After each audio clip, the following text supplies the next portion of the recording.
క్రైస్తవ సమాజం. అది ఉజ్జీవం.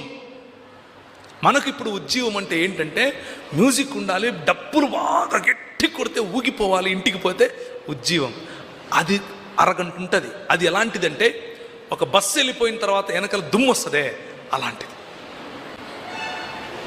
ఒక 5-10 నిమిషాలు, అర్ధ గంటకి ఏమవుతుంది, మళ్ళీ అంతా చల్లబడుతుంది. అది కానీ మన పెద్దలు మన ముందు నడిచి మనకు వాక్యోపదేశం చేసి ఇలాంటి సంఘాల నిర్మాణం చేసినటువంటి మన పెద్దలు బస్సు వెళ్ళిపోతే వచ్చిన దుమ్ము లాంటి వ్యాపారముతో కూడినటువంటి పరిచర్యలు చేయలేదు. ధారపోశారు, మనలను నిర్మించారు, సమాజముగా నిర్మించారు. మనకు ఈరోజు ఒక ఐడెంటిటీ ఉంది. ఎందుకు? Only because of our forefathers. మనకు ముందు నడిచినటువంటి మన పెద్దలు నేర్పిన వాక్యం, మన పెద్దలు చూపిన సేవా భావముతో కూడిన పరిచర్య. దైవజనుడా మర్చిపోకు.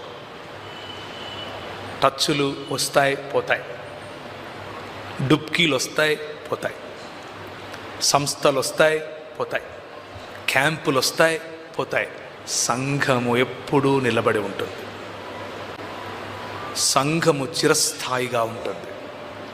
సంఘములకు లేని నిబద్ధత, సంఘము పట్ల నీకు లేని ఆ కమిట్మెంట్ వేరే ఎక్కడ పెట్టినా శుద్ధ వేస్ట్.